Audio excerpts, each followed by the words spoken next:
One will include pilots and airline officials who will focus on ways to stop terrorists from getting into the cockpits. The other will come up with ways to prevent terrorists from getting aboard planes in the first place. Our national transportation system has become a target. Passenger vehicles have been transformed into lethal weapons in a profane and cowardly campaign of violence. This past week requires us to develop a new system that will move people and commerce safely and efficiently. And that is the mission before us.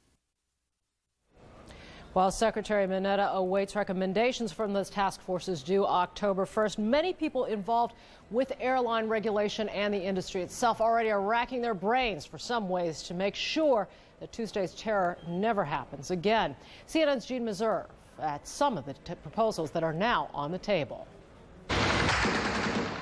For pilots, the rule of thumb in hijackings has always been be passive, be cooperative, get on the ground and into negotiations. Tuesday, the rules changed instantaneously. Commercial pilot Paul Emmons was in the air. And my co-pilot and I basically looked at each other and said, "You want to fly or fight?" And he had his big steel flashlight, and if anybody came through the door, he was going to go after him, and I was going to get the airplane on the ground. According to the Airline Pilots Association, pilots and flight attendants, the airlines, the FAA, and law enforcement are engaged in an unprecedented cooperative effort to improve aircraft security quickly. We are at war, and we're treating it that way, and everybody's cutting through the red tape, making decisions. Among the changes being considered on an expedited basis, whether to provide law enforcement escorts, whether to arm pilots with weapons, and how to modify equipment like the cockpit door so it is a more effective barrier. This new door that we want well, I hope by Friday, really by Friday, I want a certification process approved by the FAA and the manufacturer in ALPA, and I believe we can have that, and then on our way to getting that door. Some airlines have told their pilots to do what they must to save themselves, their aircraft, and their passengers. Pilot Paul Emmons says if his plane is under threat, passengers better hold on. You should be wearing your seatbelt. What does that mean? We can start to maneuver that aircraft so that he cannot function. Depressurize? We can depressurize the aircraft, we can throw it around the sky, we can do all sorts of things, and he won't be walking when it's over. Despite the financial distress of the airline industry, the Airline Pilots Association says no security measure is off the table, no matter what the expense. But some aviation watchdogs are critical. They say the problems and the solutions were known long ago, and they ask, why are we seeing corrections so late? Too late. Jean Meserve, CNN, Washington. An update now on the aircraft in the air today. The three major airports in the New York area remain open today, but they are running far fewer flights than normal. 3 days after commercial airlines were cleared to take off again, LaGuardia and Kennedy airports are running about half the usual number of flights, but Newark International has been handling about 3/4 of its usual volume today. Joey, there were strategies in place Tuesday that worked. Top defense officials tell CNN the FAA warned the Pentagon a hijacked commercial jet was headed that way at least 12 minutes before it hit. But the warning went unheeded there. CNN's military affairs correspondent Jamie McIntyre is at the Pentagon. Jamie, give us the perspective. What happened? Well, just to be clear, Wolf, the FAA alerted NORAD, the North American Aerospace Defense Command, that a hijacked plane was heading toward Washington. And in response, the U.S. military scrambled just 2 minutes after that warning, three F-16 jets actually from Langley Air Force Base in Virginia, about 130 miles from here, and they screamed toward Washington at supersonic speed. Still, they arrived about 11 minutes after the American Airlines plane slammed into the Pentagon. There wasn't enough warning time to act to intercept those planes, but it might have been enough time to evacuate the Pentagon or other buildings in Washington had that decision been made. But Pentagon officials here say they were not informed of what was going on at the time. Meanwhile, President Bush said today, and Pentagon sources indicate that it was right after that incident that President Bush made his decision to allow U.S. Air National Guard planes to shoot down a hijacked United Airlines plane over Pennsylvania if it got close enough to threaten Washington. And Vice President Dick Cheney said today that that was President Bush's toughest decision of the day. I gave our military the orders necessary to protect Americans, do whatever it would take to protect Americans. And of course that's difficult. Never did in anybody's thought process about how to protect America did we ever think that the evildoers would fly not one, but 4 commercial aircraft into precious U.S. targets. And just to be clear, U.S. military planes that are now patrolling over the Northeast Corridor do not have carte blanche to shoot down hijacked planes. There's a number of procedures that would have to go through, but the government is working very hard to make sure that no pilot and no commander and the president doesn't have to make that kind of agonizing decision anytime in the future. Wolf? Jamie McIntyre at the Pentagon, thank you very much. And as you may have seen within the past hour here on CNN, authorities are searching a house in Delray Beach, Florida that may have some connection with the events of last Tuesday. CNN's Susan Candiotti is there to explain what's going on. Susan? Hello, Wolf. As if it wasn't surprising, the first time that the FBI searched this particular apartment complex earlier this week, at least surprising to the people who live around here, well, the FBI is back again, and they have been here for more than 3 hours, still searching one of the apartments, at least one of them, up on the 3rd floor of this apartment building in Delray Beach, Florida, that is in Palm Beach County.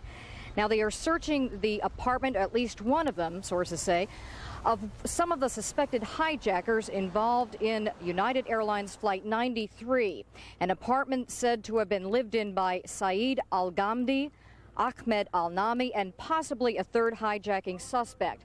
Now, if that is the case, that would mean that at least 3 of the 4 suspected hijackers involved in commandeering United Airlines Flight 93 from Newark to San Francisco that crashed in Pennsylvania would have spent some time in this apartment complex at one time or the other before the attacks.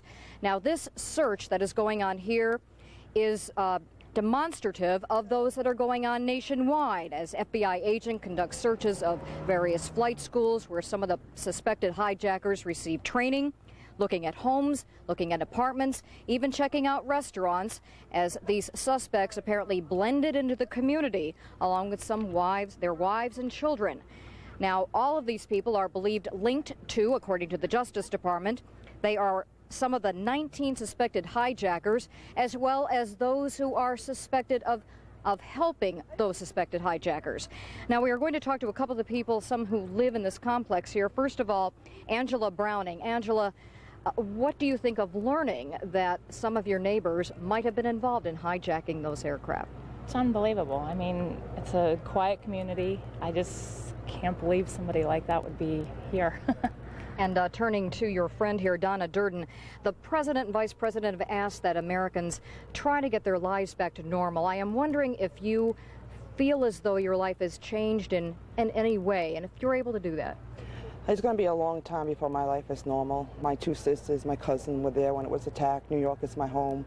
My life will never be the same again. Thank you, both of us, for joining us. Now, both of you for joining us. As we understand it, the FBI figures to be here probably until around 7 or 8 o'clock this evening, and it is possible, they say, that they might make a brief statement when they are through here. Back to you, Wolf. Susan Candiotti in Delray Beach, which is just south of Palm Beach. Thanks so much for joining us. And there have been several new developments in the FBI's efforts to locate and arrest those responsible for attacks. Eileen O'Connor is joining us now to update us on what's going on. Well, Wolf, law enforcement sources say they are hitting pay dirt on finding possible accomplices or people who supported the dead hijackers. Now, here's just one example of some of the interconnections they're finding. On Wednesday, authorities stopped an Amtrak train from St. Louis to San Antonio and took into custody 2 men, Mohammed Jawed Asmath and Ayub Ali Khan, on INS violations. Sources say the 2 had been booked on a flight from Newark to San Antonio on Tuesday. It had been diverted to St. Louis. Law enforcement sources say the men also possessed a chilling item, box cutters. Barbara Olson, wife of the Solicitor General, told her husband on a cell phone call from American Airlines Flight 77 that crashed into the Pentagon that the men who hijacked her plane used box cutters. She told me that she had been herded to the back of the plane. She mentioned that they had used knives and box cutters to hijack the plane. She mentioned that the pilot had announced that the plane had been hijacked. I believe she said that. I had to tell her about the 2 airplanes that had hit the World Trade Center. Law enforcement sources are looking into the possibility that Asmath and Al-Khan were headed for this house in San Antonio, owned by a man with a similar last name to 2 of the hijackers. He's now in custody on potential INS violations. They are also looking into this residence in Jersey City, New Jersey. Both Al-Khan and Asmath lived here. The FBI searched the home, and sources say are finding the information helpful.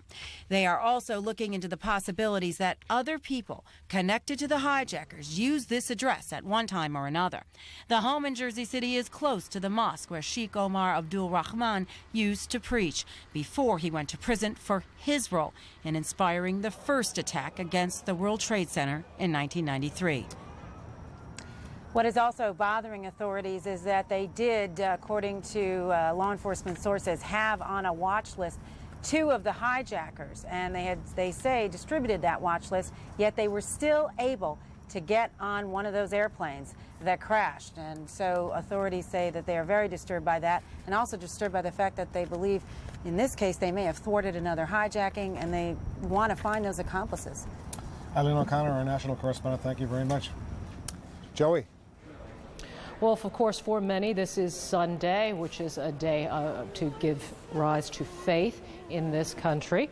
Among the many Christians among this nation. At St. Patrick's Cathedral today, there's a special service. Of course, New York, in its grief, reaching out to all faiths.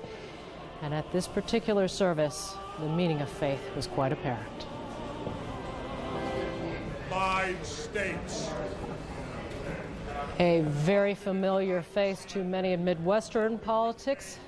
Governor Jesse Ventura of the state of Minnesota leading a rally in St. Paul, Minnesota earlier in the day. A bit of a chill there in the air, as you can see. The governor wearing a little bit of a wintry look. The governor speaking out to the citizens of his state. Let's listen to what he had to say. I stand here today humbled, but comforted by your presence. That's what family is for, to share with each other the hurt, the sorrow, and the sadness that have fallen upon our country. While this gathering of Minnesota families is to comfort to what has happened, let it also be a sign of hope. Hope and determination that together, united in family, strengthened by love, driven by opportunity, and tempered by the respect for all humanity, we will overcome this tragic moment.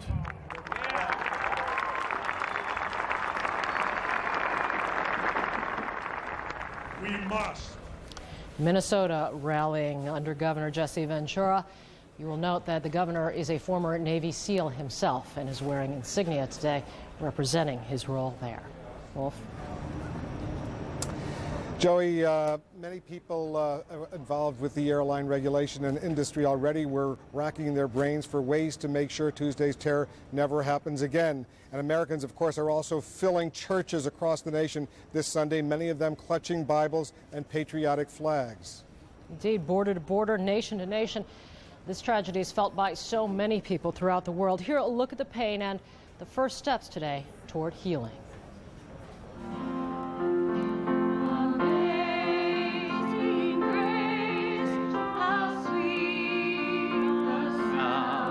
I'm sure a lot of you have probably noticed that there's been a lot of stuff going on this week.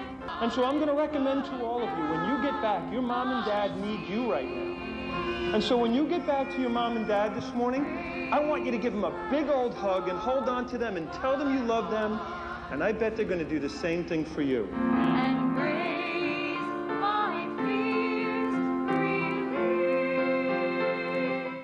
Yes, as difficult as it is, Jesus' command